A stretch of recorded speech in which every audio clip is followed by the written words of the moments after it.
مکتوب نمبر 53 جسے مالک اشتر نخعی کے نام تحریر فرمایا ہے۔ اس وقت جب انہیں محمد بن ابی بکر رضی اللہ تعالی عنہ کے حالات خراب ہو جانے کے بعد مصر اور اس کے اطراف کا عامل مقرر فرمایا، اور یہ عہد نامہ حضرت علیہ السلام کے تمام سرکاری خطوط میں سب سے زیادہ مفصل اور محاسن کلام کا جامع ہے۔ بسم اللہ الرحمن الرحیم۔ شروع اللہ کے نام سے جو بڑا مہربان نہایت رحم کرنے والا ہے۔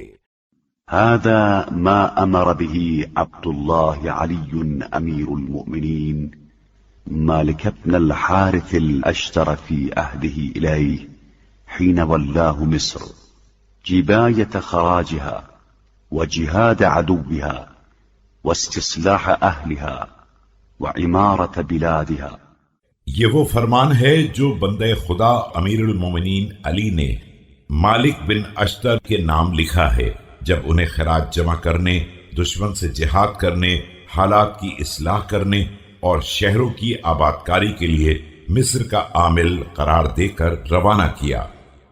امره بتقوى الله وإيثار طاعته واتباع ما امر به في كتابه من فرائضه وسننه التي لا يسعد احد الا باتباعها ولا يشقى الا مع جهودها واضاعتها۔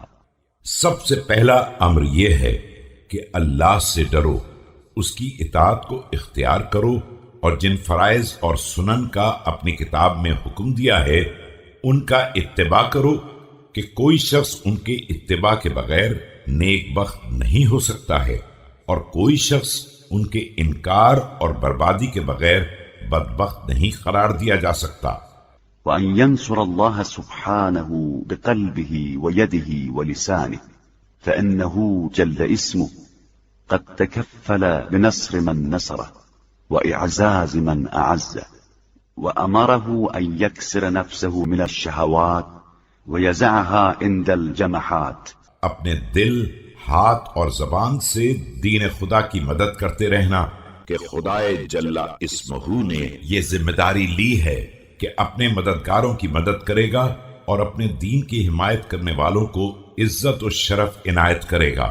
دوسرا حکم یہ ہے کہ اپنے نفس کی خواہشات کو کچل دو اور اسے منہ زوریوں سے روکے رہو